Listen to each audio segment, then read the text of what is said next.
Kasambahay ang work nun, te. Meaning, malinis siya, kahit mukhang hindi siya malinis. Dark skin kasi sila kaya akala mo marumi. Tsaka ikaw lang naman ang nakakakita ng dumi sa ibang tao. Tapos sarili mo, hindi mo naman makitaan. Bago mo sana unahin manghusga, magtanggal ka muna ng muta mo, te. Tabi nga dyan, ang bigat kaya nito. Huwag ka makikikain ng pansit mamaya ha. Hindi talaga dahil alam ko na kung paano nila lulutuin yun. Malamang sa maruming pamamaraan. Sa mukha pa lang nila alam mo na kung paano sila kumilos. Unang tingin ko pa nga lang sa kanila alam ko na kung anong klaseng tao sila Hindi ka Diyos na lumalang sa mga tao para malaman mo kung anong klaseng tao sila. Kilalanin mo ng hustong iba bago ka humusga dahil tandaan mo, te. Iba ka rin sa paningin nila pero hindi lahat ng tao nauunang husgahan ka. Yun sana ang tandaan mo. Sa hirap na pinagdaraanan ng bawat tao, wala tayong karapatan bigyan sila ng pangalan dahil lang sa tingin natin yun na sila. May dahilan kung bakit sila ganyan at hindi natin alam kung ano yun. Libre lang, maging mabait. Sadyang may mga tao na mapanghusga. Pinangungunahan ng salita ang pagkilala sa isang tao kahit na hindi pa naman nila ito kinikilala. Ganon ang pag-uugali ni Monica. Mas pinipili niyang husgahan agad ang ibang tao. Dahil sa ganong ugali, mararanasan niya ring maparusahan gamit ang itim na kapangyarihan. Magagawa pa kaya niyang makita ang pagkakamali niya o hahayaan na lang niyang sakupin siya ng kaparusahan na ipinataw sa kanya? Mayumi, tago mo yung cellphone mo. Hawakan mo ring maigi ang bag mo. Umayos ka ng upo. Usog ka rito, dali. Ha? Bakit naman, te? Anong meron? Wala namang gaanong tao. Wala ring sasakay. Yung naroon sa dulo. Ayun o, yung nasa likod ng driver. Mukha yang hindi ba pagkakatiwalaan. Tingnan mo, mukhang adik. Grabe ka naman, te. Mukha naman siyang maayos na tao. Marumi lang yung suot niya dahil baka mamaya nagtatrabaho yan sa construction. Mukhang pagod nga rin siya, oh. Hindi naman siya mukhang adik. Ay basta, sundin mo na lang ang sinasabi ko. Baka mamaya bigla yang pumara tapos hablutin niyang cellphone mo. O kaya yung bag mo. Mahihirapan tayong habulin yan. Sundin mo na lang ako. Noong una, ayaw pakinggan ni Mayumi ang kanyang ate, pero si Monica na mismo ang kumuha ng cellphone ng kapatid, lalo na noong bababa na ang lalaki. Kapit na kapit talaga ang dalaga sa mga gamit niya na halatang hindi niya hahayaan ang sino man na makuha ito sa kanya. Noong nakababa na silang magkapatid, sa kanya ibinigay ang cellphone ni Mayumi. Nainis pa nga nung una si Mayumi, lalo na at may kausap siya nung mga sandaling kunin ng kanyang ate ang cellphone niya. Dalawa lang silang magkapatid, 5 taon ang agwat, pero magkasundo naman sa halos maraming bagay. Maliban na lang sa naiibang pag-uugali ni Monica na halos lahat ng tao sa paligid niya ay pinaghihinalaan niya. Yun din ang ugali na pinapabago sa kanya ng kapatid. Si ate naman, para kang ewan dyan. Para kang praning sa lahat ng tao. O ano, na-scam ka na ba? Parang iisang mukha lang kasi nakikita mo sa mga tao palaging masama. Nag-iingat lang ako, no? Alam mo naman ang mga tao sa paligid natin. Aminin mo man sa hindi, kahit na sino pwedeng gumawa ng krimen. Kaya gusto ko rin kayong iiwas sa kapahamakan. Lalo na ikaw, parang halos lahat ng tao pinagkakatiwalaan mo. Naghihinala din naman ako sa iba pero hindi naman ganyan sa ginagawa mo na lahat talaga as in ha. Pero ikaw, kahit saan ka magpunta lahat ng tao, hinuhusgahan mo na agad. Makita mo lang na may mali yun na agad sila. Makita mo lang na kakaiba, may masasabi ka na. Hindi to masama, lalo na kumpara to sa pag-iingat natin. Tara na, bumili na tayo ng ireregalo kay mama. Gusto nun gold na necklace. Bilisan mo maglakad. Yung bag mo hawakan mo maigi. Tingnan mo ang daming tao rito, baka may mag-snatch niyan. Ayusin mo nga yan. Pinagsasabihan lang kita lalo na sobrang lala ng panahon ngayon. Sa mga araw na lumipas, kung sino-sinong tao na ang nahusgahan ni Monica. Kakilala man niya o hindi, Nagtatrabaho siya sa isang malaking kumpanya at kahit na ganon, wala siyang nagiging kaibigan dahil ayaw niyang kumilala ng iba. At mas lalong ayaw niyang magtiwala sa kanila. Isang araw, napansin niyang may bagong lipat sa kanila. Sino na naman kaya yan, ano? Baka mamaya killer yan. Kumbaga nagtago lang dito. Pwede kasi yung ganun eh. Killer sa QC magtatago? Te, kapag killer sa probinsya yan dapat magtago para walang gaanong tao. At walang gaanong access sa social media.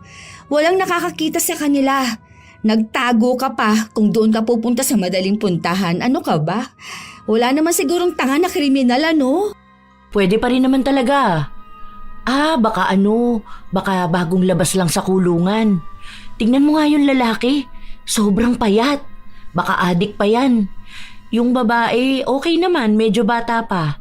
Feeling ko kasing edad ko lang yun o mas matanda sa akin, ganun. Pero parang medyo may something din eh. Duda ako sa dalawa na yan. O ano, kapag payat, adik na? Hindi ba pwedeng may sakit lang siya? Hindi naman sa ganun. Kasi, ayan o, tingnan mo siya. Kaya doble ingat ha. Lagi magsasarado ng pinto. Ikaw, tanga ka pa naman. Kapag umuwi ka, hindi ka nagsasarado agad. Minsan bukas pa yung bintana mo. Hindi naman siguro yan papasok sa bahay, no? Sa dami ba naman ng CCTV na pinalagay mo, te? Kahit lamok, makikita mo ilan yung pumasok. Saka, ilan na lang yung nakalabas ng buhay. Okay mo naman? Nag-iingat lang. Pwede naman kasi tayong mag-ingat na walang kasamang panghuhusga, no? Kawawa naman yung tao. Mamaya lumipat lang sila dito dahil kailangan nila ng maayos na bahay. Malay mo naman kaya siya ganyan. Kasi may pinagdaraanan. Hindi mo naman pwedeng sabihin kung ano ang isang tao base sa itsura lang niya eh. Don't judge a book by its cover nga, di ba? Ay pues, I do judge a book by its cover. Dahil kahit sa totoong book, sa cover ako nakabase. Pues din, hindi lahat ng panghihinala mo ay totoo. Yung manong nga na nagbebenta ng ice cream sabi mo noon na nangunguha yun ng bata tapos nagbebenta ng kidney. O kita mo, hanggang ngayon nagbebenta pa rin ha. Tapos nakita natin siya nung graduation ng anak niya. Mali-mali ka lang ng pagkilala sa isang tao, no? Tigilan mo yan, te. Kahit na anong sabihin ni Mayumi sa kanyang ate, hindi pa rin siya pinakikinggan nito. Dahil para kay Monica, lahat ng panghuhusga niya ay tunay. Hindi naman niya huhusgahan ng isang tao kung hindi niya ramdam na masama ito. Hanggang sa isang araw, may nakita silang balita. Ito, tingnan mo to. Ayan, pinatay siya ng delivery rider. Oh, alin yan? Yung sa may babae na taga San Jose? Oo, ito yung sinasabi ko sa'yo kaya ayokong panay ka rin order eh. Madalas pa naman na ikaw lang ang nasa bahay o kaya si nanay lang. O, paano kung magkaganito ka? Yun pa namang rider na madalas nagde-deliver dito sa atin, mukhang mamamatay tao. Mukha pang manyakis kung tumingin. Hindi mo talaga ako masisisi dahil ang daming balita na nakikita ko. Nabasa ko yung isang post niyan. Magkakilala daw silang dalawa. Tapos itong si babae may atraso dyan sa rider. Gumanti lang din daw yung rider kasi may ginawa yung babae. Well, mali pa rin naman siyang patayin yung babae. Pero hindi mo pa rin alam kung anong motibo nung gumawa ng masama. Parang kampi ka pa dun sa nagkasala.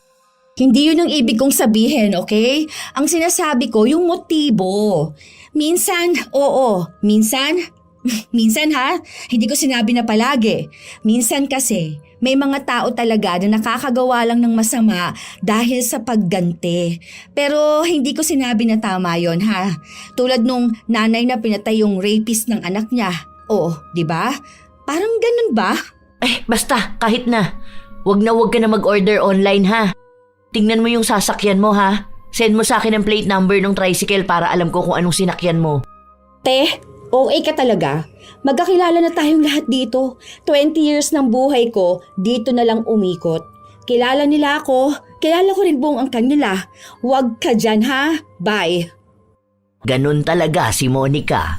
Kaya minsan kapag nakikita siya ng ibang tao, iniisip na agad nila kung anong klaseng panghuhusga na naman kaya ang maipapataw sa kanila.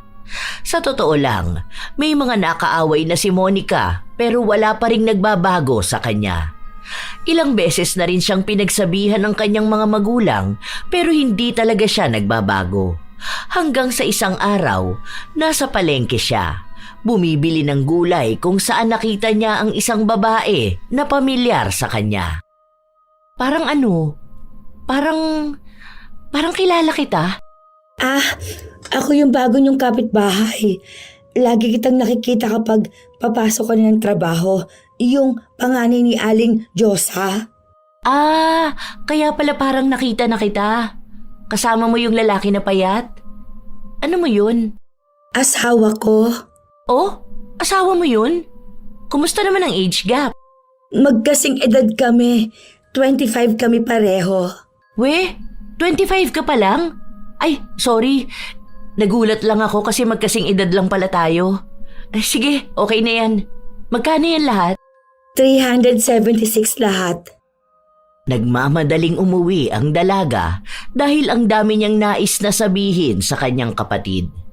Pagka-uwi niya, naabutan niya si Mayumi na naglilinis ng bahay. Parehas kasi silang walang pasok. Hindi niya pa nailalapag ang mga pinamili niya.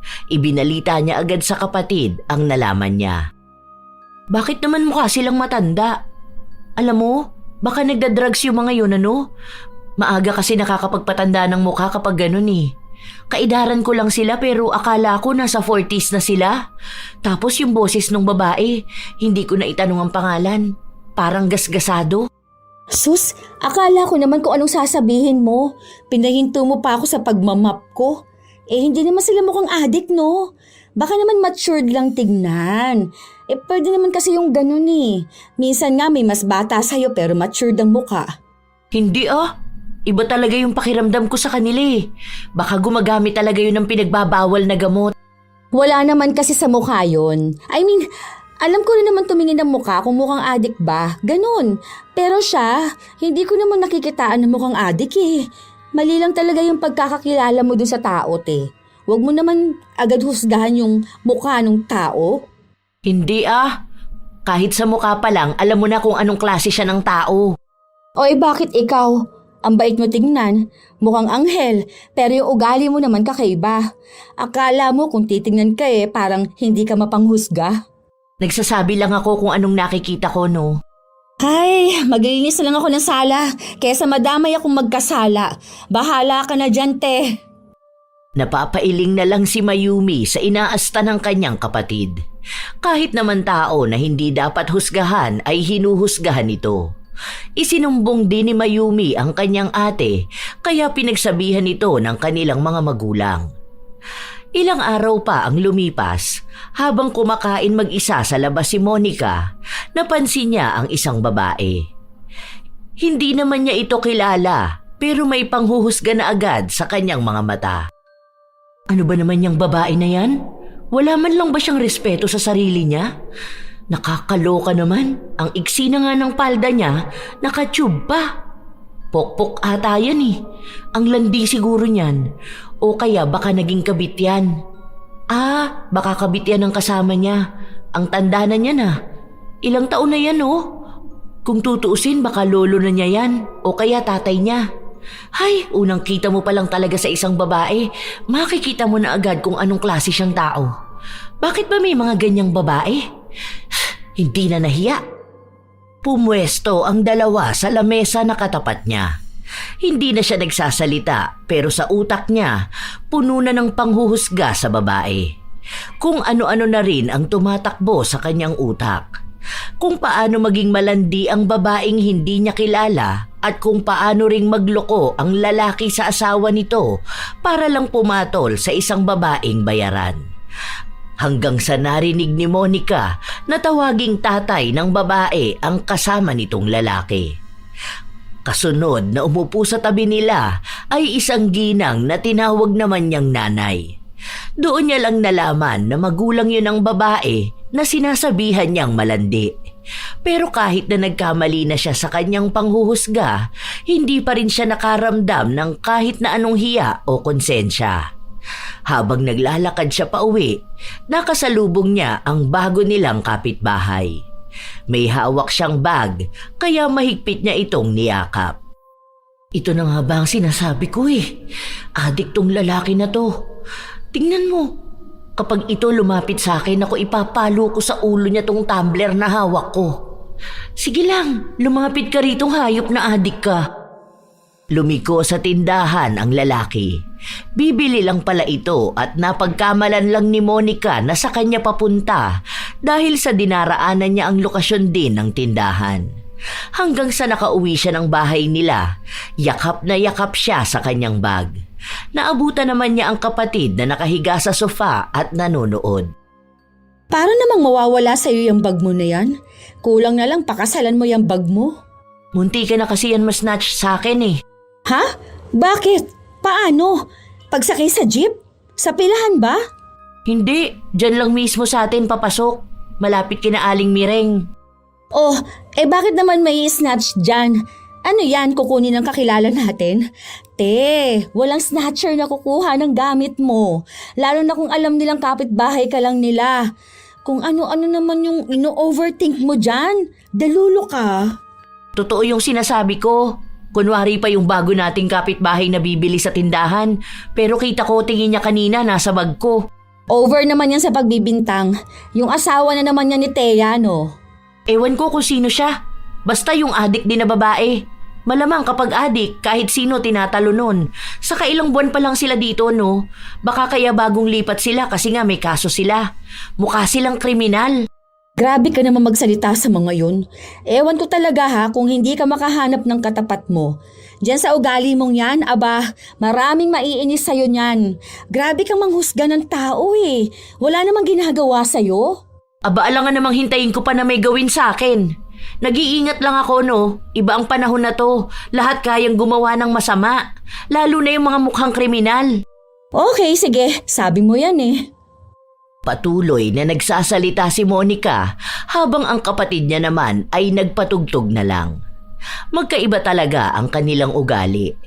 Ayaw na ayaw ni Mayumi na nanghuhusga kaagad ng ibang tao, lalo na't kung ang basehan lang ay ang itsura o ang pinagmulan. Dahil hindi nakikita ng mga mata ang pinagdaraanan ng ibang tao. Kung ano ang hindi nila sinasabi o kung ano ang mga laban nila sa buhay. Sa mga araw na lumipas, ang palaging pinupuntirya ng panghuhusga ni Monica ay ang mag-asawang bagong lipat lang. Isang hapon, noong nasa bahay lang siya at naglilikom ng mga sinampay, pansin niyang wala ang isa niyang paboritong damit. Nagduda na agad siya. Sakto pa nung palabas ng bahay si Thea, agad din itong bumalik. Nagmamadali pa. Ipinasok na muna ni Monica ang mga damit bago niya pinuntahan ang kapitbahay. Bakit be? Alam ko kinuha mo yung damit kong nakasampay. Ha? Nakasampay saan? Malamang dyan sa sampayan namin. Ilabas mo na yon. Makikita ko pa rin naman yon kapag sinuot mo eh. Ha? Wala akong kinukuha. Hindi ko naman ugali na manguha ng gamit ng iba.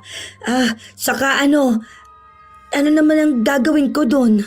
Bakit nagmamadali kang pumasok kanina nung nakita mo akong nangunguha ng sinampay? Kitang-kita ko yun. Kalalabas mo lang tapos biglang pasok sa bahay nyo. Sinasabi ko sa'yo para maging maayos tayo rito, ilabas mo na yon. Nagmamadali akong pumasok dahil nakalimutan kong patayin yung kalan. Hindi naman kita nakita kanina. Tsaka wala akong kinukuhang damit dyan sa sampayan ninyo. Hayaan mo na. Makikita ko rin naman yon kapag ginamit mo. Kilala ko lahat ng gamit ko, no? Hindi na pinatulan ni Thea ang dalaga. Habang nagtutupi ng damit si Monica, wala siyang ibang ginawa kundi ang magsalita ng masasakit tungkol sa kapitbahay nila. Kinutyanan niya ang lahat dito, sa pisikal na itsura, hanggang sa klase ng bahay nila, ang itsura ng asawa, maging ang trabaho nito. Maya-maya pa, dumating ang kapatid niya. Oh, te, bakit naman nagsasalita ka dyan mag-isa? Okay ka lang ba talaga? Hindi. Naiinis kasi ako dyan kay Thea. Ano na naman bang ginawa niya sa'yo? Sa susunod kapag magsasampay kayo, bantayan nyo ha. May kawatan tayong kapitbahay. Ano na naman ba yan? May pinagbibintangan ka na namang tao. Paano? Kanina, di ba kinukuha ko nga to mga sinampay. Pansin ko nawawala yung damit kong binili natin sa mall. Yung kulay brown na may hati dito sa gilid. Tapos parang patsyub siya dito sa kabila. Tanda ko yun na nilaban eh. Tapos nung nakita niya ako nagliligpit ng mga damit, ayun, bumalik papasok sa bahay nila. Kinumpronta ko. Ang sabi ba naman sa akin, nakalimutan niyang patayin yung kalan. Kung di ba naman gawain ng mga kawatan ng magsinungaling. Yung binili natin? Di ba hindi mo naman yun pinasampay sa labas? Kamo hindi yun pwede maarawan, baka mag-fade yung kulay. O doon mo yun sinampay sa kabilang kwarto teka.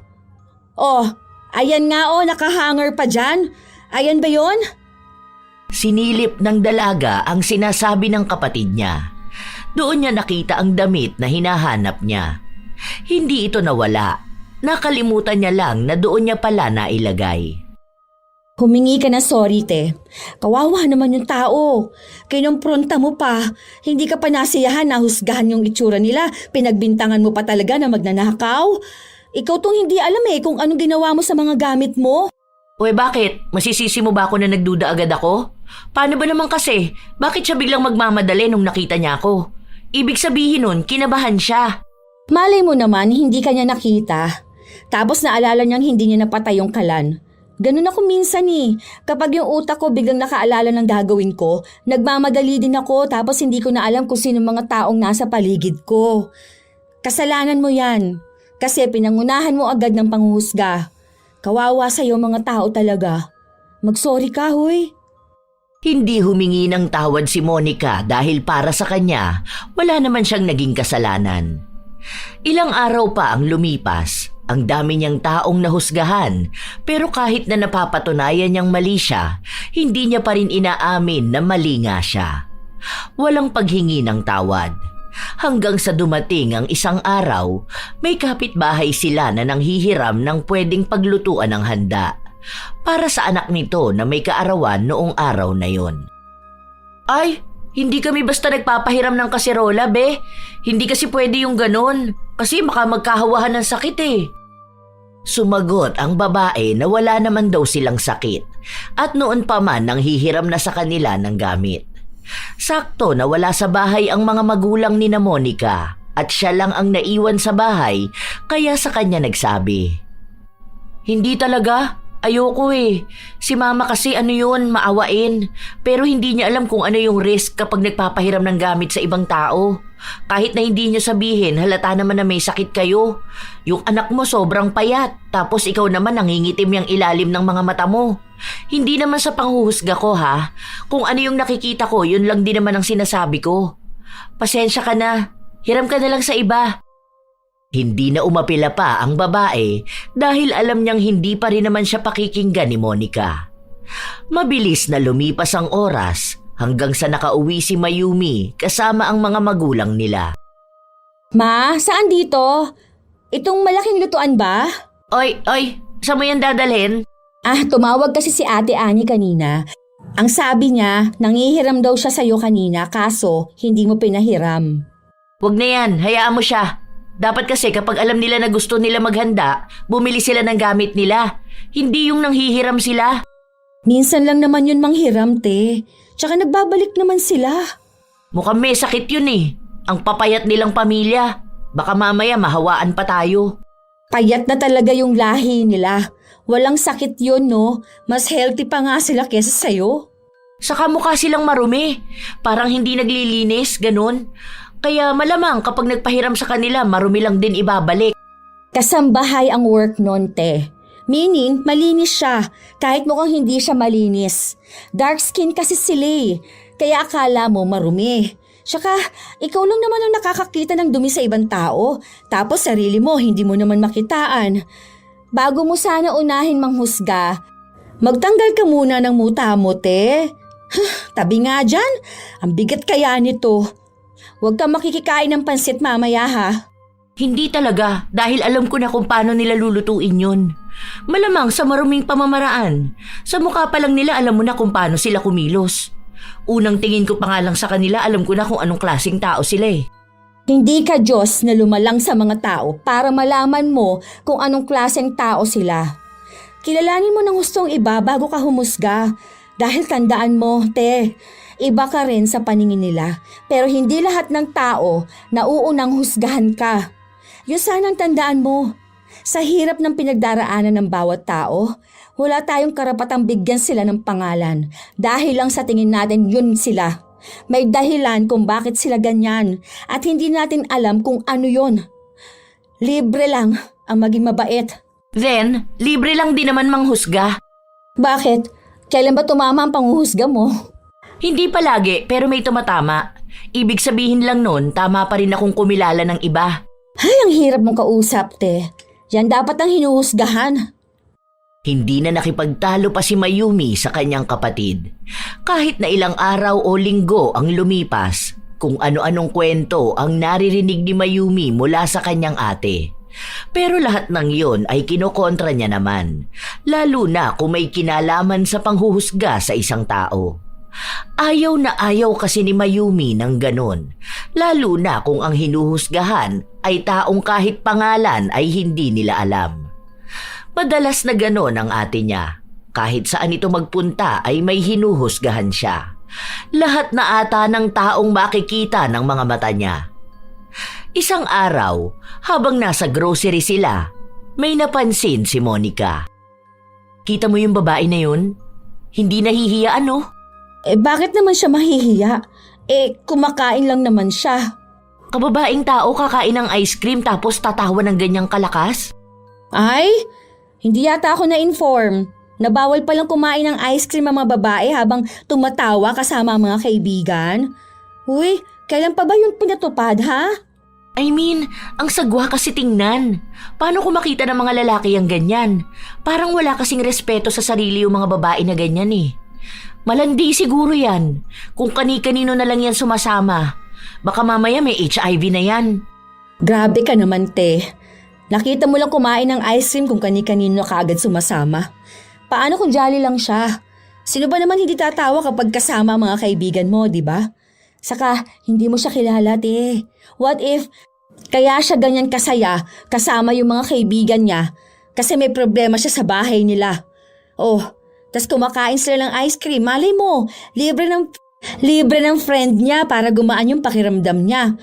Hindi naman kasi porket yan ang nakikita mo, yan na talaga siya. Kanina, yung matanda na kasama yung apo niya rito, hinusgahan mo na agad. Pinagbintangan mo magnanakaw. Kakain lang pala sila sa Jollibee kasi nga birthday nung apo niya. Paano? Bakit kasi ang dungis nila? Mahirap nga sila, di ba? Mali mo nangangalakal sila tapos nakaipon sila ng pera para makabili man lang ng spaghetti para dun sa bata. Alam mo, hindi mo kasi alam ang pinagdaraanan ng bawat tao, okay? Kaya huwag kang manghuhusga kaagad. Ay, hindi ko na problema kung gano'n ang tingin ko sa kanila, no? Bakit kasi hindi nila ayusin ang sarili nila? Ay, sino ka naman dyan? Hindi nila pwedeng baguhin ang sarili nila base lang sa itsura na gusto mo na makita. Hindi pwedeng maging people pleaser lahat ng tao. Ay, kasi wala naman sila mahihita sa iyo eh. Hindi ikaw ang dapat pasayahin nila, kundi yung sarili nila. Suotin nila yung tingin nilang maganda sila, hindi yung tingin mong maganda para sa kanila. Buhay nila yun, te. Hindi mo buhay, okay? Umirap lang si Monica bago siya nagpatuloy sa pila. Pero maging ang cashier ay hindi nakaligtas sa kanya. Noong natapos na sila, sinabi niya sa kapatid na mukhang may kakaiba sa babae na yon. Ha? Something? Oo, may something. May konti, sinto-sinto, ganun. Kita mo sa actions niya parang hindi siya makakilos ng maayos. Tapos parang alam mo yung hindi siya makatingin ng direkta sa tao? Ay sus, mahalin mo naman ganun lang talaga siya. Yung mga something na yan, o kaya may kinalaman sa mental kineme na yan, mga doktor lang sa isip ang pwedeng mag-diagnose, okay? Hindi mo pwede i-diagnose ang sakit ng isang tao base lang sa kung anong nakikita mo sa kanya. Ay, tara na ate, umuwi na lang tayo. Kesa naman may mga tao pang mahusgahan dito. Nakakaloka ka talaga kasama sa labas. Sana si mama na lang talagang sinama ko. Buti pa yun kahit magastos, hindi naman mapanghusga.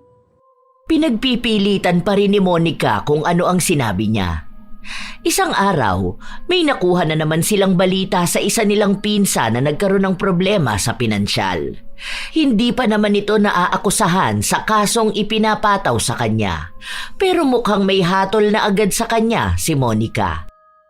Ang sabi nga 'di ba na pagbintangan lang. Kinukuha pa yung CCTV. Base naman doon sa statement ng iba nilang mga katrabaho, wala ngang kinalaman si Kuya Dennis. May imbitasyon na nga. Ibig sabihin yan, meron na talaga siyang kaso. Mahuhuli na yan. Kaya nga problemado sila, di ba? Hindi yan. Naniniwala pa rin akong hindi magagawa ni Kuya Dennis na magnakaw. Ang bait kaya nun. Tapos matalino at madiskarte rin sa buhay. Nadamay lang siguro yun. Kung matalino yun, hindi yun gagawa ng masama. Duda ko noon pa na matalino siya. Binibida lang naman siya palagi ni Tita Angel. Pero ang totoo noon, hindi siya matalino. Ay, sa bagay, kapag sa school pwede ka namang mandaya eh. Kung tropa mo yung professor mo, o kaya mangungodigo ka para tumaas ang grades mo. Ganun lang yun. Magaling siya sa mga diskarte, kaya nga siguro magaling din siya magnakaw. Kaya dati nung nakikitira siya dito sa atin, naku ayoko talaga. Kita mo yan, paano kung tayo naman ang nanakawan, ha? Kayo pa naman palaging maawain. Hindi nyo alam kung anong kaya ng isang tao. O ayan. Lumalabas na naman ang pagiging OA mo. Maging OA na lang ako, basta wag lang talaga akong maloloko ng mga tao sa paligid ko. Teka, may tao yata sa labas. May kumakatok. Sino kaya yun? Huwag mong buksan, baka mamaya masamang tao yan. Boses ni Thea. Ako na nga ang kakausap sa kanya. Nako, kasi kapag ikaw ang haharap sa tao, huhusgahan mo talaga, sigurado yun. Sabi nga nila bakit nga raw kakaiba ka tumingin? Kasi tinitingnan mo raw talaga mula ulo hanggang paa. Ganun ka ba talaga, te? Hindi kumibo si Monica. Umupo lang siya sa sofa habang ang kapatid niya ang humarap kay Thea. O, te, bakit? May kailangan ka ba? Meron kasi akong ito, sinalihan ko to. Ano siya? Work ko rin siya sa mga promo, ganun. Gusto mo bang bumili? Promo, saan yan? Sa salon. Diyan lang sa Prumsi Beauty Salon. Ah, dyan sa bayan. Paano ba yan? Magkano naman to? Bale, yan? Bibilhin mo yan tapos ipapakita mo sa kanila doon. Kapag magpapariban ka, may 30% off tapos may free manicure. Tapos, may iba pang mga off at free dyan. Bale, bibilhin mo lang siya ng $199. Hanggang ngayon na lang kasi ang promo niyan Kahit iscan mo yung QR, lalabas yan. Ah, so, sa halagang $199, marami akong ma-avail na off at free? Lahat to pwede? Hanggang kailan naman tong promo nila na to? 3 years validity niya. Tapos lahat yan pwede mo i-avail o kaya ng kasama mo. Basta hawak mo yung papel na yan ha. Kung gusto mo lang naman, paubos na kasi yung hawak ko. 2 na lang Baka gusto rin ng ate mo. Sus! Wag yan. Alam ko yung mga ganyan. Laganap talaga ang mga scammer. Hindi naman yan scam. Kahit tanungin mo si Ana, nag-avail siya niyan kaya bagong revamped siya ngayon. Tapos ang free na kinuha niya yung sa eyelash extensions. Ah, ito pala yung sinasabi niya sa akin na promo na hindi ko maintindihan. Sabi niya, nag-avail nga siya ng promo. Utu-utu ka talaga kahit kailan, ano? Taktika na nila yan. May isa kunwari na totoo yung promo, then sunod naman lalapitan ka na nung kasama niya na magbebenta. Hanggang sa maskam ka na. Tigilan mo yan, Mayumi. Hindi naman ako scammer. Be, kahit na anong sabihin mo, mukha ka talagang scammer. Huwag lang sana sasama ang loob mo sa mga sinasabi ko sa'yo, ha? Kasi totoo talaga, mukha kang scammer. Ganito na talaga ang mukha ko. Pero hindi naman ibig sabihin nun, masama na akong tao. Ni wala pa nga akong nagagawang mali sa'yo. Ay ano, alangan namang hihintayin ko pa na may magawa kang mali sa akin o sa pamilya ko? Isoli mo yan, Mayumi. Nagpapapaniwala ka dyan. Kaya ayoko nagtitiwala sa ibang tao Hindi na. Sayang naman to. Alam ko naman na totoo to. Tsaka pera ko naman ang ipambibili ko, te. Ah, talagang hindi ka na nakikinig sa akin. Kung scam man yang bigay kong promo, malapit lang ang bahay namin, no? Pwede mo akong sugurin tapos singilin mo ako ng 3 beses na presyo niyan. 3 beses? Ni wala kang ang pera? Mukha bang mapera ka sa lagay na yan, ha? Ano bang itsura ng mapera para sa'yo? Maayos, malinis manamit, maraming alahas na suot, maganda. Sa bagay, kung malaki naman ang maskam mo dyan o kaya yung masnatch ng asawa mo, ayun, baka nga may maibalik kayo. Hindi snatcher ang asawa ko. Yan din ang sabi ng mga magnanakaw. Te, ano ba yan? Nakakahiya ka naman masyado. Para kang ano dyan? Hoy, Teya, sorry ah. Ay, teka, kunin ko na to. Salamat. Salamat din. Basta kapag scam yan, puntahan mo lang ako sa bahay. Sana alam din ng ate mo kung paano magpreno ng bibig niya. Matuto rin siyang maging makilati sa tao. Hindi yung kung ano lang ang paniniwala niya, yun lang din ang nakikita niya. Madaling malinlang kung ang mga mata lang ang basihan ng katotohanan para sa kanya. Baka yung akala niyang mabuti ang masama dahil lang sa maganda sa paningin niya. Matapos yung sabihin ni Thea ay agad na rin siyang umalis. Doon natuloy ang pagtatalo ng magkapatid. Pinagpipilitan ni Monica na tama lang ang ginawa niya at dinadaan lang ni Thea sa awa ang lahat dahil alam niyang maawain si Mayumi. Habang si Mayumi naman, sinasabi na hindi niya dapat sinasabihan ng ganon ang ibang tao at patutunayan niyang hindi man loloko si Thea. Ginawa nga yon ni Mayumi. Wala pa naman siyang balak magpaayos ng buhok pero ginawa niya yon para maipakita sa kanyang kapatid na tama lang ang desisyon niyang bumili ng inaalok ng kapitbahay nila. Noong natapos na si Mayumi, umuwi agad siya habang ang ate niya naman ay nasa sala lang. O ano, tama ako, di ba? Sabi sa'yo eh. Hindi ka pwedeng manghusga ng ibang tao. Di goods lang. At least hindi ka mapapahiya sa akin kapag tinawag kitang uto-uto, di ba? Yan na yun.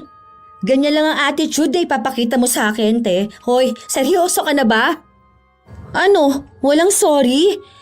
Walang nagkamali nga ako ng pagkakakilala kay Thea? Diyos ko po. Wala kang sasabihin sa akin na ganun? Wala. Bakit ko naman sasabihin yun? Ay, sana talaga makatapat ka ng taong magpaparealize sa'yo na mali ka kumilala ng tao. Si Mayumi na lang ang humingi ng tawad sa kanilang kapitbahay. Ipinaliwanag niya kung ano ang ugali ng kanyang ate na maging sila ay hindi rin gusto. Alam mo, mahihirapan siya makahanap ng taong magiging totoo sa kanya. Ako, hindi ko naman sinabing mabait ako o banal ako. Pero itong mukha ko, malayo ito sa kung ano talagang iniisip niya sa akin. Gets ko naman na siguro mukha akong scammer pero hindi naman ako scammer. Mukhang snatcher ang asawa ko dahil pangit, no? Okay lang. Alam ko naman yun Sinabi pa nga niya na mukhang addict, di ba? Sorry talaga, Thea. Pagpasensyahan mo ng ate ko, ha? Hindi dapat ikaw ang humingi ng tawad sa nagawa niyang mali. Dapat hayaan mo siyang humingi ng tawad para sa sarili niya. Hindi pwede na siya ang mas matanda tapos ikaw pang mas matured sa inyong dalawa. Kasi kung hindi lang ako ang ginaganito niya, paano na lang yan kung makatapat siya ng taong mas mataas sa kanya pero hindi lang halata. Alam mo, maraming ganyang tao. Yung kung titingnan mo, mukhang mahirap lang pero napakayaman naman pala. Naku, sinabi ko naman na yan sa kanya eh. Minsan nga, yung mga todo forma tapos akala mo astang mayaman, yun pala yung mga hindi mayaman. May kakilala nga ako yung parents nung dati kong classmate. Akala ko noong una nagbebenta ng isda sa palengke. Yun pala ang daming negosyo. As in, kasi pudpud pa yung tsinelas nung lalaki. Sabi ko nga kay ate minsan yung mga mayayaman, butas-butas pa yung damit. Yun na nga. Sana lang malaman yun ng ate mo. Malay mo isang araw, yung boss niya pala nilalait at hinuhusgahan na niya ng hindi niya nalalaman. Huwag na lang sana mangyari yon. Sana nga magbago siya. Sige, te. Uwi na ako ha. Salamat ulit. Saka, pasensya ka na talaga. Ilang araw pa ang lumipas, hindi pa rin talaga nagbabago ang pag-uugali ni Monica. Sa halip nga na tumino siya o magbago dahil ang napagsasabihan ay mas lumalala pa siya. Wala siyang pinipiling tao, walang edad o trabaho. Madalas lang din na ginagalang niya ay yung mga tao na sa tingin niya ay matino at mataas. Isang beses pa, nasa labas silang buong pamilya. Noong may makulit na bata na lumapit sa kanila. Kinuha naman agad ito ng yaya pero sadyang makulit ang bata. Nako, kawawa talaga mga magulang niyan paglaki niyan. Dagdag yan sa problema ng lipunan. Kuy, grabe ka naman, te. Malamang bata yan kaya malikot. Lahat naman siguro ng mga bata makukulit, di ba? 3 taon pa lang yan, oh. Hindi mo pa nga alam kung anong mangyayari dyan paglaki niya eh. Magiging problema na kaagad. Bata pa lang makikitaan mo na agad yan. Kapag mabait, yun, alam mong magiging mabait yun paglaki. Kapag ngayon pa lang makulit na yan, sutil yun paglaki. Naku, maniwala ka sa akin. Bakit naman si Oscar? O nung bata yun talagang napakakulit nun. Umakyat pa yun sa aparador. Kamuntikan pa nga mahulugan, di ba? Talaga sobrang kulit. Tapos ngayon na binata, sobrang bait. Ang sipag mag-aral. Tapos nagtatrabaho na rin kahit menor pa kasi kailangan niyang tulungan yung tatay niyang may sakit. Kaya hindi mo talaga pwedeng husgahan ang bata tapos i-predict mo ang future niya na para bang manghuhula ka at may tarot cards ka dyan sa harapan mo. May kakilala ako, mabait ng bata pero nung lumaki, napakawalang hiya. Pero karamihan ganun sa sinasabi ko. May tinatawag kasi dyan na character development, te. Iba yung environment at isip ng bata pa sila. Iba naman nung nakakahalubilo na sila ng ibang tao. So, kung ano yung nakikita natin ngayon, pwedeng iba na sila sa susunod. Kapag matanda na, di ba, nagbabago rin ang ugali. Kumbaga, kung ano lang 2 years ago, pwedeng hindi ka nakatulad nun ngayon. Ikaw lang naman ang walang pagbabago, te. Sobrang consistent mo sa pagiging mapanghusga. Tapos, sure ako ang mga magulang niyan walang time sa kanya. Kumuha ba naman sila ng yaya eh? Buhay na nila yan, te. Hindi mo na dapat idagdag yan sa problema mo. Kaya kapag lumalabas, kung maaari sana, hindi ka kasama. Nakaka-stress ka kasi kasama, sa totoo lang. Isa pa yung mga estudyante na yon. Gumagala talaga sila ng ganitong oras? Halatang walang mararating sa buhay. Dapat umuwi na yan sa bahay nila. Kumakain lang sila, te. Malay mo break time nila. Saka, kung yung mga magulang nga nila pinapayagan sila sino ka naman dyan para pagsabihan sila ng ganyan? Ay, sa daldal mo, lumamig na tong kinakain ko. Tatapusin ko na to nang makauwi na. Baka mamaya mapaaway pa ako rito. Habang kumakain sila, panay pa rin ang daldal ni Monica. Kung sinong tao ang daraan sa harapan nila, may masasabi siya. May nakikita siyang may mga kapansanan hanggang sa nakita niya ang isang lalaki. Nakasuot ito ng puting damit na may maliliit na butas, kupas ang pantalon at nakasuot lang ng tsinelas. Ang dumi naman ng paa niyan. Dapat hindi na yung pinapapasok dito. Mayaman yan. Mayaman, ganyan ang itsura? O ano bang itsura ng mayaman? Yung maganda ang suot. Branded. Yan, mukhang pulubi. Grabe ka naman sa pulube. May-ari yan ng grocery. Yung doon sa tabi ng bilihan ng cat food. Ganyan lang talaga yung manamit. Nung nakaraan, kasabay namin yan. Bumili yan ng laptop na tig 100,000 plus. Tapos yung CCTV na mahal din. Basta nagbayad siya nun, cash pa nga. Tigi 1,000 yun ha? Sus, imbento ka na naman. Kapag mayayaman, card gamit pambayad. Yung kakilala ko ganun. Ang ganda ng suot niya lagi. Ang ganda ng kotse niya. Mamahalin din yung relo niya tapos ang daming gold sa katawan.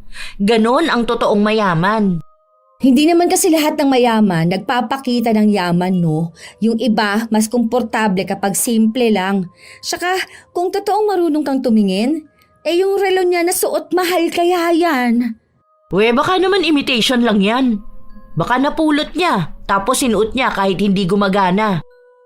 Hindi natapos ang pagtatalo ng magkapatid hanggang sa nagpatuloy silang gumala. Kung sino-sino na lang din ang hinuhusgahan ni Monica. Para bang wala ng ibang ginawang tama ang mga tao sa paligid niya.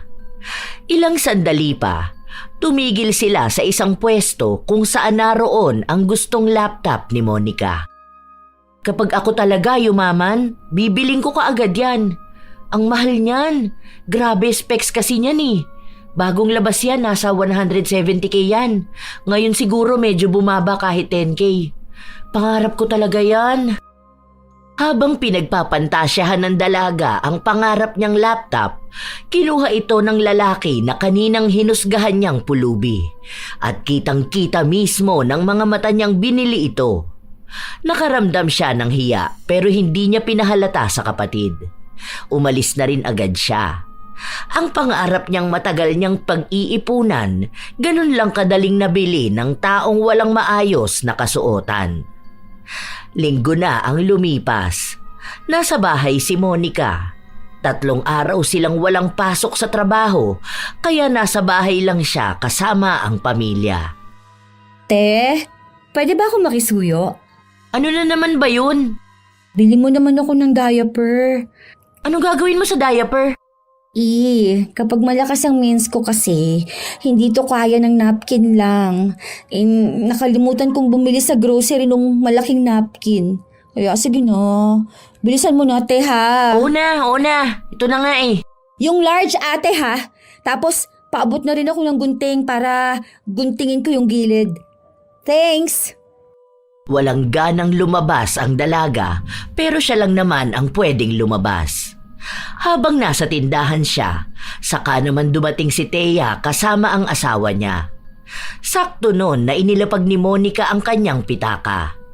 Noong kukunin na niya, hindi na niya makita sa pinaglapagan niya. Yung wallet ko, ilabas niyo na yun. Wallet? Anong gagawin namin sa wallet mo? Huwag ka na magpanggap, tayo lang ang nandito. Kayong dalawa lang ang lumapit sa akin. Grabe, lantaran naman ang pagiging kawatan yung mag-asawa. Ano, ipangtitira nyo lang yan? Hindi kami adik. Yan din ang sabi ng iba pero natokhang naman. Ilabas nyo na yan. Kung hindi, magkakabaranggayan talaga tayo. Ewan ko na lang kung hindi lumabas lahat ng kaso na pinagtataguan nyo. Mukha ba kaming kriminal? Tinanong mo ba talaga? Wala kaming kinukuha sa'yo. Tigilan mo na nga yung pagbibintang mo. Hindi kami magdanakaw. Sa aura nyo pa lang ramdam ko ng mga kawatan kayo. Ganyang itsura sa asawa mo yung mabibilis ang kamay sa kubaw. Tapos ikaw, kasabwat ka. Para kunwari, bibili ka kaya hindi ko mamamalayan na nawawala na pala ako ng gamit. Ilabas nyo na yon. Sinasabi ko sa inyo. Malaking pera laman nun. Kung ayaw nyo ng gulo, umayos kayong dalawa. Patang-pata na kayo oh. Halata na lobat na kayo. Kaya magnanakaw na lang kayo para ano? Para makabili ng drugs nyo? Hindi ko gusto yung mga pinagsasabi mo. Wala akong pakialam. Mas hindi ko gusto yung pagiging magnanakaw nyo. Wala kaming ninakaw. Hindi kami adik. Hindi kami masamang tao. Ganito na talaga ang mukha namin pero hindi ibig sabihin nun, ganun kami sa iniisip mo. Mas masama nga pa nga ugali mo eh. Maganda nga yung suot mo, malinis yung balat mo, ang ganda mo. Pero yung ugali mo, ang palpak. Hindi ka nga adik sa droga, pero adik ka naman manghusga. Galit na galit si Monica. Maraming masasakit na salita siyang sinabi sa mag-asawa. Namura niya nga rin ang mga ito, pero hindi siya pinatulan ng dalawa. Sa halip ay umalis na lang sila. Umuwi muna si Monica dahil ibibigay niya sa kapatid niya ang pinamili niya. Magpapasama rin siya sa barangay para ipatawag ang mag-asawa na kumuha ng pitaka niya. Pero paglabas ni Mayumi ng banyo, bit-bit nito ang pitaka na nawawala sa kanya. Saan mo nakuha yan? Nagulat nga ako eh. Andoon sa plastic na inabot mo sa akin. Nawawala yan kanina eh. Kinuha ng mag-asawa. Tingnan ko nga kung may laman pa. Kumpleto naman ang pera ko. Sino mag-asawa? Teka, naku ha. Huwag mong sabihin si Thea. Buti naman na ibalik to. Siguro nilagay nila sa plastic para hindi ko sila kasuhan. Natakot sila, pinahiya ko ba naman sila doon sa tindahan eh. Te, nakakahiya ka naman.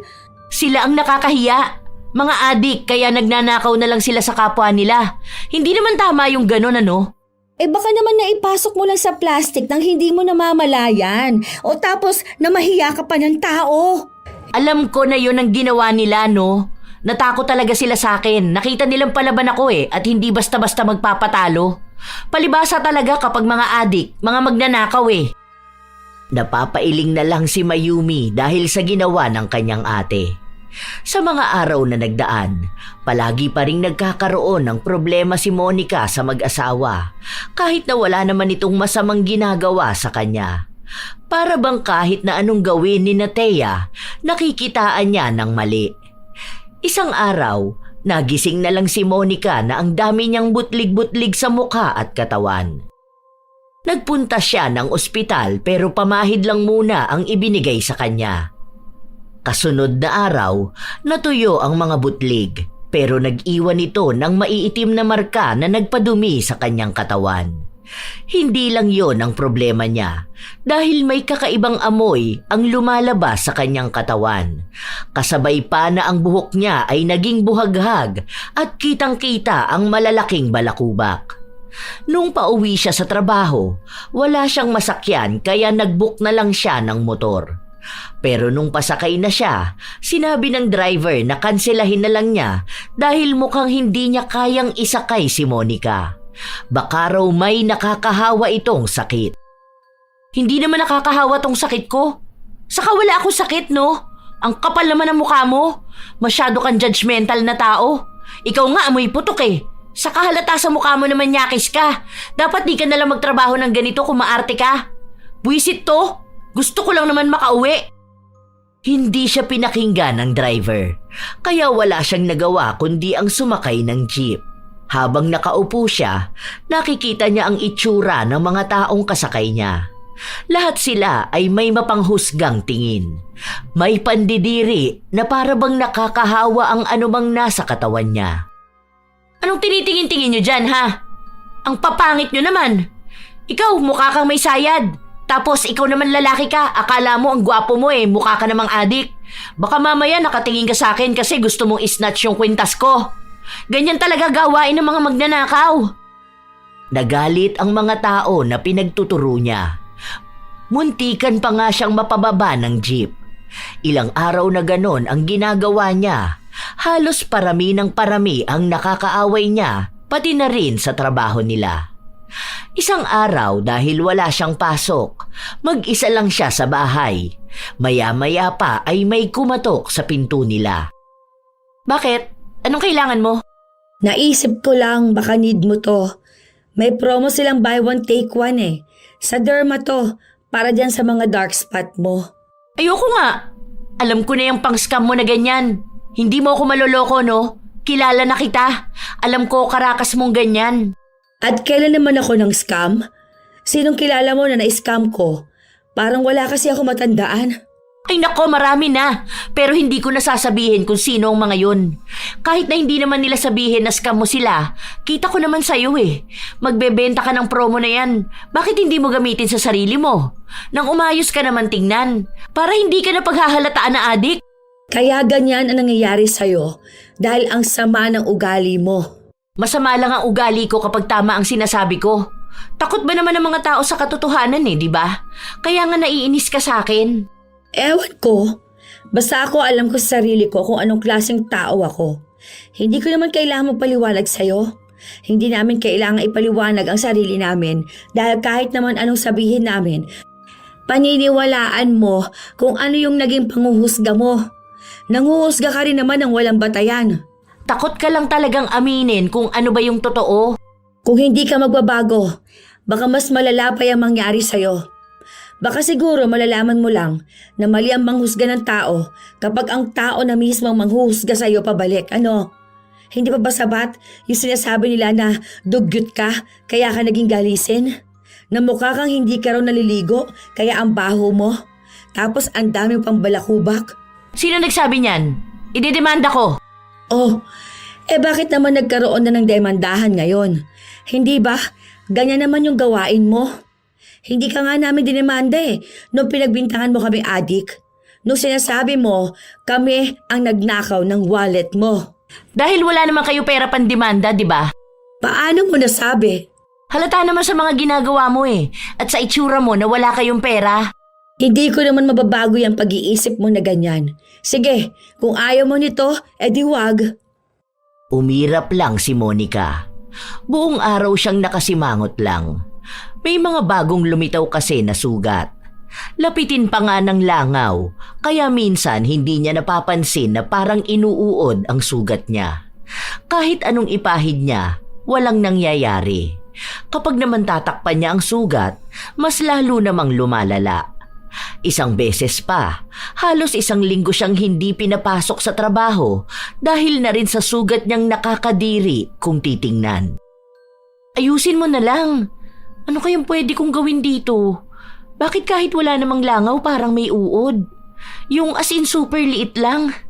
Kaya siguro Makate kasi gumagapang yun ano. Baka ano yan, te? Pinaparusahan ka na. Ano namang parusa? Saka bakit naman ako paparusahan ha? Kasi nga may attitude ka, di ba? Baka yung budhi mo na bulok na. Tapos, need maglabas ng uod. Hay, tumahimik ka nga dyan. Ang dami mong sinasabi. Alamin mo na lang kung anong gamot sa ganito ko. Baka mawala na ako ng trabaho nito eh. Ayaw pa rin akong papasukin.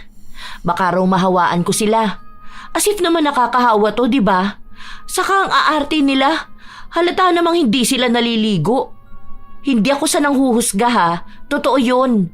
Yung isa doon, yung malapit lang sa office namin, hindi naman yun naliligo. Minsan papasok yun parang bagong gising lang siya. Tapos yun pa ang isa sa pinakamaarte. Paano mo naman nasabi na bagong gising siya? Malamang yung itsura kaya ng buhok niya. Yung sobrang dry tapos sabog-sabog. O di ba kapag ganun, kapag bagong gising ka lang? Weh, si Kuya Ethan nga kahit anong ligo niya, ganun buhok niya eh. Kaya nga di ba, madalas siyang tinutukso noon nakababangon lang sa banig. Sus, baka ganun lang yung katrabaho mo. Minsan nga kahit babae, kapag natuyo na yung buhok, mukhang bagong gising lagi eh. Kasi buhaghag.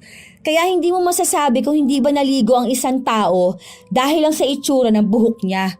Yung iba nga kahit mukhang libagi naliligo naman araw-araw. Kasi parang may patsyang-patsyang sa balat nila. Tinanong mo pa ako kung hindi mo rin naman ako sasang-ayunan, ano? Para ma-educate kita. Hindi ako bobo. At hindi ko naman din sinabing bobo ka. Ay, umalis ka na nga sa kwarto ko. Naiinis lang ako sa'yo. Hindi mo naman nagagamot yung sugat ko. Gamutin mo muna ang pagiging mapanghusga mo. For sure, didinggin ni Lord ang prayers mo. Pero kung nag-pray kang gumaling, tapos yung ugali mo, ganyan pa rin. Nako, huwag ka nalang umasa. Pinagtulakan ng dalaga ang kanyang kapatid. Halos 1 buwan na rin ang lumipas, nawala na ng trabaho si Monica dahil hindi na siya pinapasok ng tuluyan. May ipon pa rin naman siya kaya walang problema kung usapang pinansyal. Ang iniisip na lang niya, paano nga ba niya magagamot ang mga sugat niyang palala ng palala? Kahit banlian niya ng mainit na tubig, hindi nawawala ang maliliit na uod. Isang umaga, nasa labas siya ng bahay at nagpapaaraw. Dalawa sila ni Mayumi. Pagkatapos ay napansin niya ang kapitbahay nila. Bumalik na pala yung si Nicole? Oo, last week pa. Nagkabalikan sila ng asawa niya. May anak naman kasi sila. May tililing yata talaga yan ano? Kasi minsan bigla na lang niya magagalit sa asawa niya. Tapos maghihiwalay sila. Tapos magkakabalikan lang din. Puro siya ganun. Hayaan mo nga sila, buhay naman nila yun Away mag-asawa. Hindi ko rin naman alam paano yung ganyan kasi wala naman akong asawa, no? O, saka ikaw rin naman Ay, ayan na pala si Gina. Ang laki na niya, no? Bakit ganyan na siya magsuot? Grabe naman yung sando niya. Sabi na nga ba tama ako Tahimik yan nung bata yan, tapos nasa loob pala ang kulo, ano? Alam mo, grabe ka na talaga. Nagsando lang nasa loob agad ang kulo. Napakainit kaya sa Pilipinas. O anong gusto mo, mag-jacket yan? Hindi ba pwede mag-t-shirt? Ayan si Nina. Ano ba yan? Tomboy? Lagi yan naka-t-shirt ng malalaki, no? Tapos yung may malalaking tatak. Ang pangit tingnan sa babae yung ganyan. Sa bagay, yung nanay niya, tomboy yun na nabuntis, di ba? Mana lang din siya sa nanay niya. Baka mabuntis din yan sa inuman. Ay, ewan ko sa'yo, te. Kung ako sa'yo, kaysa punahin mo sila, bantayan mo yung sugat mo. Nilalangaw na naman, oh. Tingnan mo, iyak ka na naman yan mamaya kapag may maliliit na uod na gumagapang dyan. Tiningnan ni Monica ang mga sugat sa kanyang binti. Ang daming langaw na nakadapo. Hindi niya yon napansin. Kaya pumasok na ulit sila sa loob ng bahay. Nilinisan niya yon gamit ang maligamgam na tubig at nagpahid ng gamot. Nung sumapit ang linggo, sinamahan siya ng kapatid na magpunta sa ospital. Wait lang, te. Mag-CR lang ako, ha. Kanina pa ako naiihi. Bilisan mo lang ah. Hindi pa nga nakakaalis, oh. Wait ka na lang dyan. Medyo malayo pa naman yung number natin. Yung sugat mo, paypayan mo yan, ha. Baka mamaya sa iba na naman nakatingin yung mata mo. Tapos hindi mo makita may piyesta na ng langaw dyan sa sugat mo. Oo na, sige na. Katulad nga ng sinabi ni Mayumi, napabayaan na naman ni Monica ang pagbabantay sa kanyang sugat dahil abala siya sa pagtingin sa mga taong nasa paligid niya. Dahil doon, napuno na naman ng langaw ang kanyang mga sugat. May katabi pa siyang tumayo para lumayo sa kanya. Nainis siya nung nakita niya yon. May manang din na nanlait sa kanya at sinabi kung gaano ba siya kadugyot na babae. Hoy! Hindi niyo alam kung anong nangyayari sa akin, ha? Hindi niyo pwedeng sabihin yan dahil lang sa kung anong nakikita niyo ngayon. Para kayo mga walang isip. Hindi niyo muna alamin kung ano ba tong nangyayari sa akin. Hindi ako dugyot na babae. Malinis ako sa katawan ko. May sakit lang ako na hindi ko alam kung ano. Sa halip na makatulong kayo sa nararamdaman ng isang tao, binibigyan niyo pa ng sama ng loob. Pero hindi pa rin siya kinaawaan ng mga tao.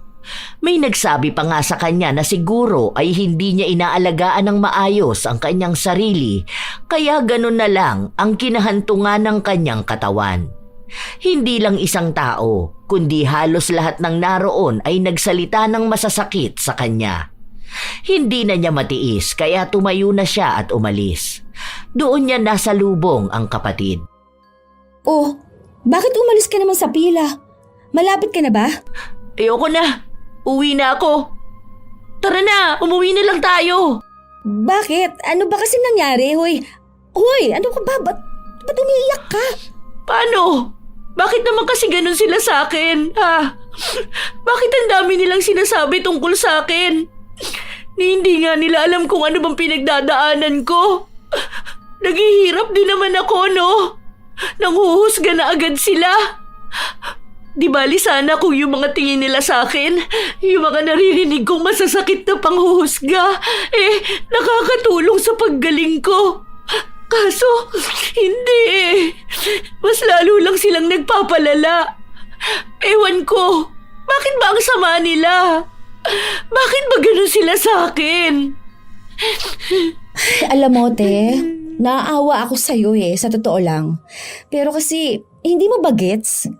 Parang parang alam mo yun, pinaparamdam sa'yo yung pinaparamdam mo noon sa ibang tao. Ano na naman ba yung sinasabi mo? Di ba ganyan ka rin naman? Nanghuhusga ka ng tao kahit hindi mo pa naman alam kung anong pinagdaraanan sa buhay? Hindi alam kung ano meron sa buhay niya kung bakit siya ganun. Kung ano lang din yung nakikita mo, yun na lang din naman ang pinaniniwalaan mo. Bakit? Sobrang hirap ba? Masakit sa puso, no? Kasi kung ganyan yung reaction mo, malamang masakit talaga. Tapos, ganyan yung pinaparamdam mo sa ibang tao. Ganyan talaga mismo. Baka kaya yan nangyayari sa'yo para buksan yung isipan mo. O ayan, no? Dinala ka sa sitwasyon nila para alam mo yung nararamdaman nila. Bilang isang taong mapanghusga na ngayon hinuhusgahan na. Siguro naman, baka kahit kaunti may natutunan ka. Hindi nakakibo si Monica. Hanggang sa makauwi sila, panay lang siya iyak. Nawawala na siya ng gana at pag-asa. Pero may suporta pa rin siyang nakukuha sa pamilya niya. Alam niya sa kanyang sarili na yun na ang pinakamabigat na pangyayaring napagdaanan niya. Damay na ang lahat. Ang utak niya, ang katawan, ang emosyon at maging ang pananampalataya niya. Doon niya naisip ang maraming bagay. Bumalik sa kanya ang mga sinabi sa kanya ng kapatid at ng pamilya niya tungkol sa mga tao na nasaktan niya dahil sa pagiging mapanghusga. Doon niya napagtanto na lahat nga ng tao ay may pinagdaraanan. Kilala man niya sa pangalan o hindi, mayroong laban na sila lang ang lumalaban.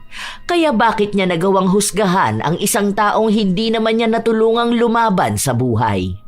Binase niya lang lahat sa kung ano ang nakikita ng kanyang mga mata. Isang araw, habang kumakain sila, bigla niyang nabanggit ang nasa isip niya. Ang hirap pala talagang mahusgahan, ano? Yun bang alam mo naman sa sarili mong wala kang nagawa? O kaya alam mong hirap ka na, tapos yung mga tao sa paligid mo, ang alam lang nila ay yung nakikita nila. Ay, wow! Legit ba yan? Ang alin? Yan! Yung realization mo. Kasi hindi ako sanay. Baliw ka. Oo nga.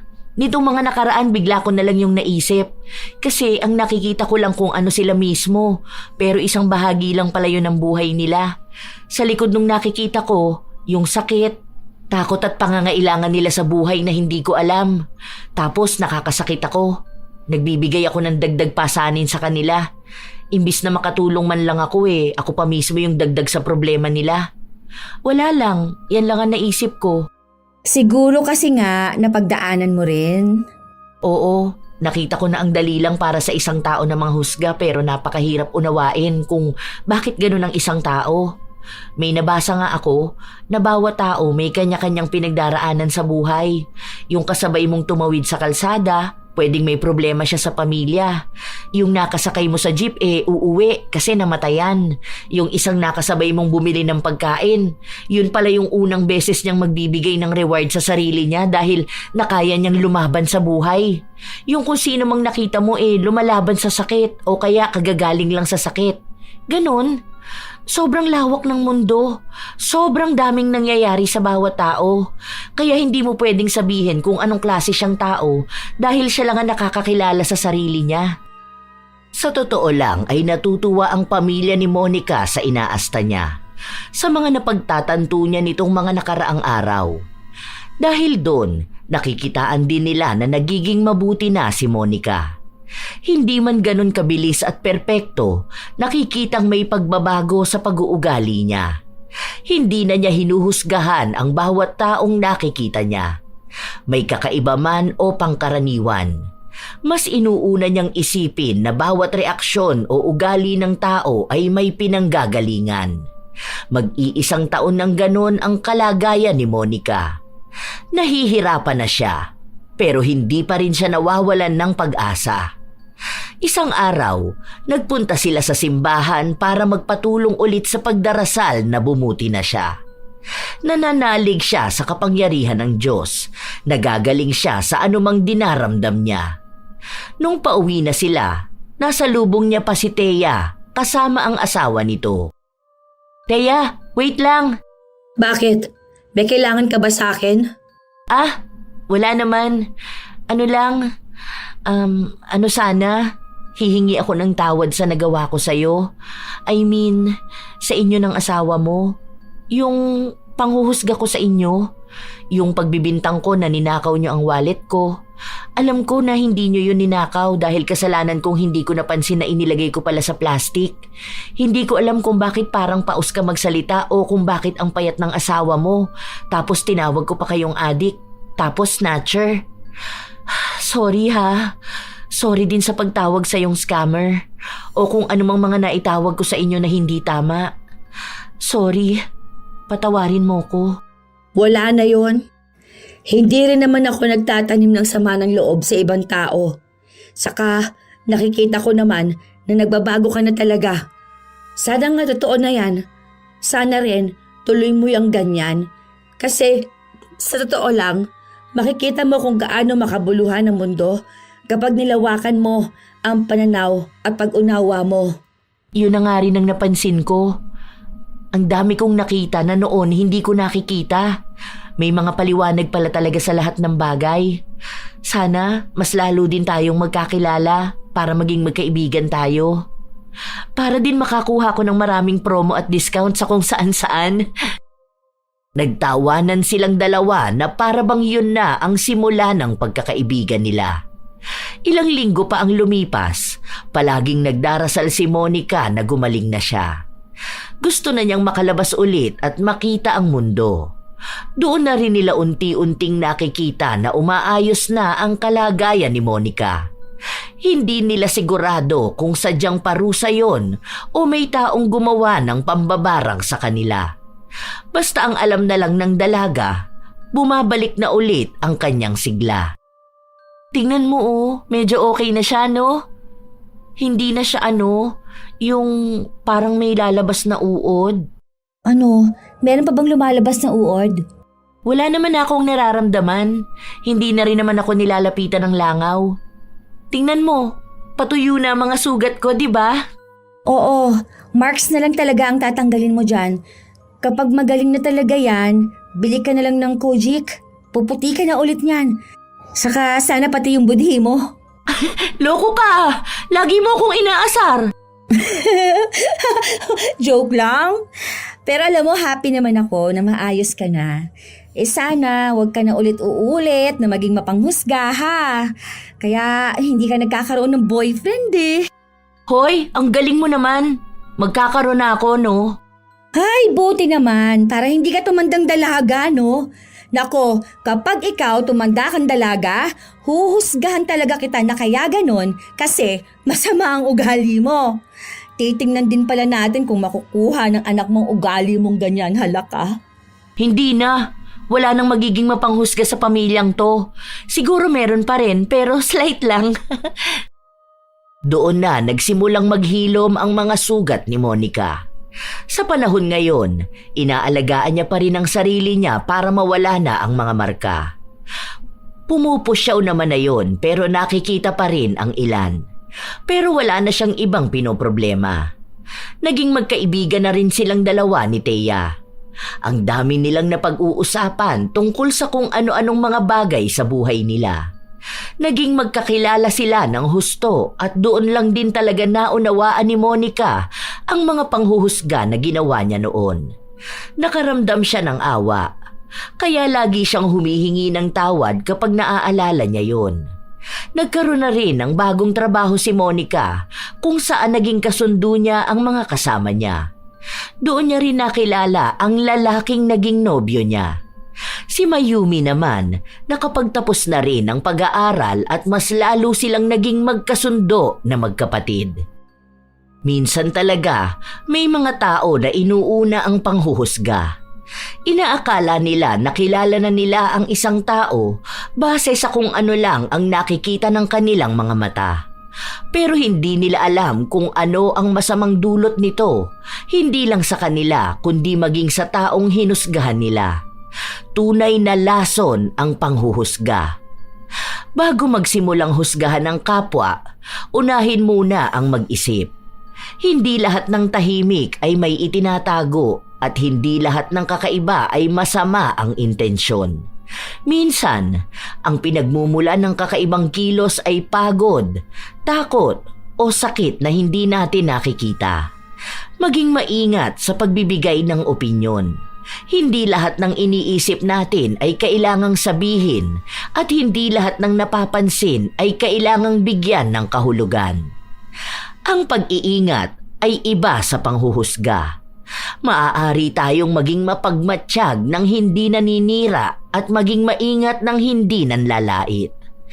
Ang tunay na talino ay marunong kumilatis ng sitwasyon, hindi agad humahatol sa pagkatao.